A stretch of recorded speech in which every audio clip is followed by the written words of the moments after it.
All right, guys. I am hoping that there is some value to doing this. So I am putting this together as a presentation for essentially people who are kind of aspiring to be traders and some things that I felt like, I probably would have been good for me to have kind of known in the early days. And a lot of the students that I've been working with in the past few months here have also said this to me too, because I have started working with a lot of people who have never traded before and starting from scratch. And so definitely, there's a little bit of a learning curve for me to even educate those individuals because I'm used to working with people who have already dabbled in it in some way or form, and so they're not coming to me completely fresh. But I think there's absolutely value to go over some of this stuff. That's the purpose of what this video is going to be about. So I'm going to touch on six things over the course of this, and we're not going to touch on anything technical. So if that's what you're looking for, this isn't that video. I just think that these are things that are important for a brand new person who doesn't know anything about trading at all to have a good sense about. So I'm going to dive right into this now. So fundamentals thing. These are six things I think that's important. Foundational knowledge on asset classes, understanding what risk management means in the whole grand scheme of trading and investing, psychology and discipline, tools and technology, strategies and regulation, taxes, lifestyle, and expectation. So I really want to touch on that as our kind of core of conversations. And again, anything that I'm sharing with you guys today is truly just experience and education on things that I believe are important, but in no means that this is financial advice. So please obviously take it for a grain of salt. So with that, some foundational knowledge. So again, if you're here and you don't know anything about this world, there are so many things that you can trade, and I'm not even capturing all of it, but these are four of the very common ones that are traded upon currently today. So stocks are things like what you are probably most familiar with and what you see on the news, what you hear people talk about the most. There are small cap, mid cap, large cap stocks. And all that basically means is that you're going from like small penny stocks all the way to large cap stocks, like the ones that you'd be familiar with, such as like Tesla, Meta, NVDA, those kind of guys, right? And so I started my journey trading actually small cap stocks in the early days, playing. So essentially, what that was penny stocks, right? But that's kind of where I started my journey, and so I've learned a lot going through that process as executing trades on small cap stocks are very different from trading other asset classes. Now, I only bought basically stocks to hold and sell and trim. I've never actually shorted stocks before. So not something that I'm very familiar with, but I know it's something you can absolutely do as well. Options. Was kind of the second tier level of where I started my journey after stocks, where I actually spent my time and learned from my mentor as well when it came to this. And so options, I generally would say that it's a little bit more of an advanced asset class to be trading. Reason I say that is because it's not as simple as just buying for a position to the upside or the downside. There's a lot of things that get accounted for in this, which we call Greeks, and you can Investopedia this one, basically touching on the different things like the time decay and all of that that's related to the options asset class. And so that affects it. So it's not as simple as just being able to look for an up or down move. When you trade options, you can literally lose your position if the stock doesn't move at all due to time decay. Anyways, I won't go through too much of that, but options, I would consider this as one of those things where if you can really understand how to trade options, it's probably one of the most lucrative asset classes to trade. It is definitely a high risk, high reward type of asset class. And then kind of moving on to the other factor is crypto. I personally don't trade crypto at all. I've dabbled in it just to kind of get a sense of what that looks like, but it's not my cup of tea. Crypto, unlike options and stocks, can be traded 24/7. So there's really no end to the market. So I think that alone, again, I'm not too familiar with crypto, so definitely something that you would want to search into if that's something you want to look into yourself. I personally don't like to trade things I don't understand, and again, crypto doesn't fall into that category for me. The thing that I trade most primarily today, and I've been trading for the past year, is futures. And so the reason why I like futures is for a couple reasons. One is flexibility. As an entrepreneur, as a father, I am very busy all the time, and so I don't always get the chance to make it to the market open session at 6:30 a.m. Pacific Standard Time. And so I like the flexibility of knowing that I can trade the Asia session, the London session, and the New York session, which basically means that I can start trading on Sunday night, or Sunday late afternoon, 3 p.m. Pacific Standard Time, all the way until a Monday 1 p.m. close. And I can do that pretty much every single day. And so that flexibility kind of works well for me for what I'm doing, which is why I prefer it. The other reason why I also like it a lot, and I think it's helpful for new traders, is prop firms. There's a lot of prop firms today, and you can definitely search it out. Um, but they're great because with a low cost to entry, it gives you an opportunity to learn how to trade the markets. And some of the more reputable prop firms out there actually offer a lot of education as well. And so I've traded with many prop firms in my time, my funded futures, TRADEIFY, funded futures family, Top Step, Take Profit Trader, Apex, Alpha Futures. I mean, the list goes on. But these are the ones that I've have personally traded all with. And so I know for a few, I would say TradeIfy for sure. Their Discord offers a lot of education and a lot of different things, right? And nuances. Probably one of the more progressive and modern prop firms out there as well. I think just all around a really great player, just because like, payouts are fairly quick and a lot of education and help support lines are fairly efficient as well. But there are all the other great ones as well. Top Step's been around for a long time. Top Step's really great. You want to scale for large size, Apex is great as well. So there's a lot of few different nuances, but these are kind of like some asset classes that you can trade. Now, there's also Forex, which I don't talk about here because I know absolutely nothing about Forex. Not my area of expertise, but it is also another area that people can trade within in terms of asset class. And so, the second thing I want to touch on is risk management. So a few things. I mean, I think in the most general cases, risk management is fairly straightforward, but just to really harp it on this, you should never be risking more than you can lose. So for those who are jumping into the stock market of any form of any asset class, if you are in a financial crunch, it's probably not the best idea to be trading, to be perfectly honest. I know everyone's gonna have their own opinion on it. The only reason why I say that is because I think there's a level of expectation that comes with trading. And I think people just think like I'm going to come in here, I'm going to pull on the proverbial slot machine and I'm just going to make money. It's not how it works. And if anything, I find that if you're trying to build consistency and the right psychology and skill set around trading, you need to have another stream of income coming in, right? And that helps you with a lot of cases. So I myself, I'm a full-time entrepreneur and I trade on the side, right? So I think risking, just be conscious of that. Generally, the golden rule is 1 to 2% of your balance is generally what people trade. And what that basically means is assuming that you have $1,000 of expendable cash, then that means you're only willing to risk like $10 on a trade, or $20, depending on if it's 2%, right? But that's just essentially what that means. So if you're in a position where you're thinking like, oh wow, that's not a lot. I can't really trade with that. Well, I think that's more the reason why it's important to build some sort of nest egg and have money aside to be able to trade if that's something you're looking to do. I think position sizing is important too. We don't want to trade too large of a position because you don't want to lose your money in one day. Like that's not the goal here, right? Like trading is hard. It is one of the most difficult things in the world. I think what the statistic was like 5% of traders are only profitable or something like that, right? It's an infinitesimal amount. And I think a lot of it has to do with just human nature, greed, and all those type of things. So this is not a get rich quick thing, right? So you want to make sure that you size your position small, learn the craft, and as you get, consistent and your data tells you you're consistent as a trader, then you can start sizing up and scaling your skill set, right?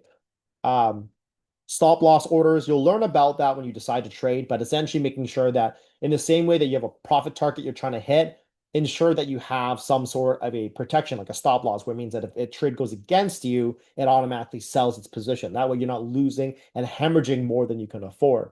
And yes, it is possible to lose everything in a trade. So just be very careful about that, right? And then I would say that when it comes to day trading, diversification isn't really the goal. And here's what I mean by that.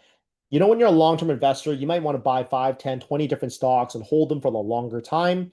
When it comes to like day trading, I don't think that's really the goal here. It's really about mastering a specific asset class that you like to really invest into and trade with, and understanding how price moves on that chart so that you can have a better understanding of how to trade that chart as well. And so there are some traders who are very skillful, like my mentor himself. I mean, he can sift through like 20 tickers and be able to find a way to trade all of them, right? And that's his skill set. I definitely I can't do that. I personally will hone in on like one or two names and I will trade those two assets the most, which basically means that either there will be days where I'll be able to trade it and there'll be days that I might not be able to because there's no setups, right? But those are just kind of my perspective when it comes to risk management. Um, Psychology, right? Psychology. So, controlling emotions is honestly an understatement. Like I think people truly underestimate what happens when they trade. When money's on the line, we'll tend to do crazy, crazy things, things that you never thought was possible. I always like to tell people as well is that whatever behaviors you have outside of trading, it's very likely to seep into it. So those who have control issues or any type of sensitivity to emotions of any form, you're going to find yourself pulling on every single one of those psychological levers while you're trading. So I think it's important to have a good check and balance and maybe put some countermeasures in place so that you have the ability to control your emotions. Having trading plans are important as well. I think that part of psychology trading is making sure that when you go into the market, you're not just playing a guessing game and trying to roll the dice to see what happens. This isn't the casino, no matter how much people want to treat it that way. It's important that we understand what our plans are and we stick to those plans. So at least when we fail or we win, we have something that is scalable and sustainable in the long term. And accepting losses is really part of the game. I think when you come into this game, you're expected to lose. It is genuinely part of the game. I think any trader who's exceptional, who tells you that they don't lose, I honestly think would be lying to you, right? I don't think it's possible. I think really what comes down to it is that when we lose, we just need to control our losses, which is where the trade plan emotions comes into play, right? You don't want to hold on to a loser for too long because you can wipe your entire account. And there's so many stories out there, people who, trade for a full month, have a month full of positive progress just to lose all of that month progress in one day. And yes, it does happen, right? And the lastly, a part of the psychology is just avoiding that revenge trading, right? Don't take it personal. If you're wrong, you're wrong. I think when it comes to trading, it's really not about being right. It's not about that as much as we'd like to always be right. That's not going to be the case. And so revenge trading does you no good. And I think that in a lot of times where I would say that some individuals might potentially get wins from revenge trading. And I think the most dangerous thing about that is that it validates that behavior. I will tell you, in my, two serious years or a total tally of 4 years of trading, revenge trading more often than not does not bode well. So it's just something for us to keep in mind. When it comes to tools and technology, understanding having a reliable trading platform is important. If you are trading with stocks and options, I mean, depends on whether you're in Canada or in the US. I think there are different platforms. I know in the United States, Thinkorswim is a big platform that people love to use, which is basically part of the TD Ameritrade bank. Interactive Brokers is a big one of the big firms you can trade with or brokers, sorry, not firms, in North America. And I believe it's one of the most popular ones rated in Canada as well. So just kind of knowing those platforms. When you trade on futures, you will actually trade with whatever the prop firm generally will offer. And generally that means that you're likely going to be trading with like Ninja Trader or Tradeovate. Or the X program, which Top Step has Top Step X, and Tradeify also has a version of that as well. So there'll be different things, and much of that, unless you're using X, but if you're using the Tradeovate or the Ninja Trader, you'll generally be able to sync that to TradingView, which you can execute trades through that as well. Having a strong internet connection, I know seems so silly for me to highlight this, but it's so important. When you are playing a sport, I'm going to call this in trading, every second counts. And so if you're lagging and you're having latency issues, that could be quite literally the difference between winning a trade and losing a trade. So it's very important that we have reliable internet in our home and in our setup for that. So that also means that if you're traveling and you're trying to trade while you're on the road, be very cognizant of that. That can really backfire on you. I'm speaking from experience as I had network issues when I was traveling in Singapore and I lost connection and ended up losing that account essentially because I wasn't able to close the position. So really, really crappy feeling. Broker fees and commissions, making sure that you understand that, right? I think that when you choose which type of brokerage you want to use, that stuff like that matters, right? If you're trading small size, large size, what do the commission fees look like? What are the minimum requirements? Because I think that if you're trading futures trading, I think like the minimum balance you need to have if you're trading self-funded is like 25 grand. Just those type of things where you don't know until you go into the world of it all, but just make sure to notify that. And then charting and analysis software. TradingView is probably one of the most world-renowned platform to use. It is the one I primarily use, so I can't speak to any other software personally, but just making sure that you also understand what platform to use in that regard. Um, the fifth thing is strategies. I can speak from experience as well on this one. And I think that there's a fine line for this, but strategy hopping is a very common thing. I find that some of the most experienced traders that I know will hop from strategy to strategy to strategy, and although I understand why people will do that, there is a large detriment to doing this because it really ends up hurting you more than helping you. I think the only time that we as traders should be trying out strategies is if we're going to backtest it. That also means that if I'm going to learn a strategy, I'm not going to learn five different strategies. I might learn one strategy. And then I would basically test that strategy. I'd backtest it, journal it, trade it, not for a couple of days, but for a few weeks. And really see what type of data I'm getting from doing that, right? And if the strategy doesn't work, then sure, try something different. But there needs to be enough time spent on that strategy before you move on. In trading, honestly, less is more. We don't want to overcomplicate things because in the end of the day, you as a trader need to have the ability to execute on the market. And I find that what happens when you have too much going on, you fall victim to paralysis by analysis. So common strategies that we see a lot of people out there, momentum trading, breakout trading, mean reversion, breaks and retest. I mean, that's just a few to name. But I personally, I would say that if I were to, not go through all of my systems and aspects of trading, but if I were to look at those 4 points, I'm definitely more of a break and retest trader than I am any of the other three that are listed there. And that's simply because it just fits my criteria of what I look for when I trade the markets. And as I mentioned earlier, back testing is important, which basically just means that after you make trades and what have you, looking back at the charts and taking a look at what you how those trades worked out and what were the probabilities of those trades, right? And then paper trading. You have the ability to trade basically fake money. So there's like no cost to it. I know TradingView has that option. You just connect to a paper account and you can quite literally trade anything that you want to trade just to see how it kind of works out for you, right? So those are just some options. And then the last thing here really is regulation taxes. Also, I just want to touch on this briefly here. Definitely make sure wherever you are, anywhere around the world, know what your tax laws are. Every country, state, city, it's just different, right? Just know what that is for you so that you understand what you have to set aside for when you do make gains, but then also what are you able to write off? What can't you write off, right? Understanding all that's super important because you don't want to be caught in those situations where say one day you make 100 grand that year on trading. Well, you want to know that, hey, you know what, like if it's going to be capital gains tax, for example, you're going to need to set some of that money aside so that you actually have the ability to pay that at the end of the year, right? So the other things I also talk about is lifestyle expectation. Look, I'll say this. Unfortunately, it's the shiny objects and the shiny things in life that attracts people into certain things. I mean, that's marketing 101, I guess, right? I would say that I try to be as genuine as I possibly can when I talk about trading on all of my social spaces that I'm on. And the reason why I say that is because I'm not doing this for flash. It's not for fancy watches, fancy cars, fancy vacations. It's none of that stuff. Not saying that none of that stuff is important. I mean, absolutely, that could be the greatest motivator for you. I'm just saying that like if that's really the only reason why you're trying to get into this, I think that that's maybe not the best idea, right? And I only say this because, and I'll refer back to one of the books written by Simon Sinek, which is basically Find Your Why.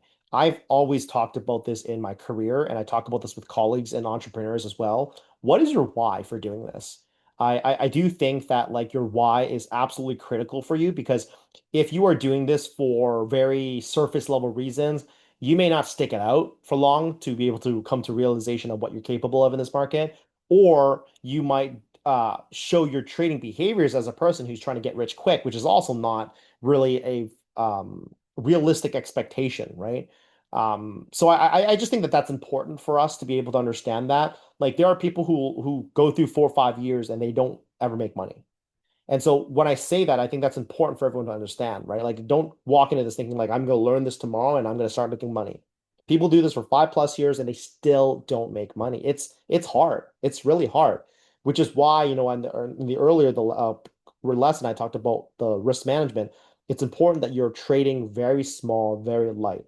Your goal, believe it or not, when you learn trading is not to make money. It is to learn the craft, how to function, how all that works so that one day when you are ready, you can scale that higher and hopefully turn those pennies that you're trading into dollars and so on and so forth, right? So anyways, that's the six things I thought I'd share. I think this is important. I think that I'll definitely be sending this video to any of the mentees that I take on for my mentorship that I'm going to be starting real soon here. Because it's going to be my last one until at least next May or next June, because there's just too much going on over the next 7 months for business and travel. But yeah, this is like a must watch in my opinion. So hopefully you found this valuable in some way or form. Always open to feedback as well, because I am just really kind of sharing what's on my mind. Um, if you haven't already, please drop a like and subscribe. Really still trying to build my presence in space. I'm like just 9 months ago or so, I wasn't even on social media. So I'm just really trying to just build all my understanding of how to do this. And my content creation is very low. What is it called? Not low key, low standard. But yeah, you get what I'm trying to say here. But yeah, if there's anything else, give me a shout. I will try to put out content as often as I can. I will see you guys around next time. Thanks, guys.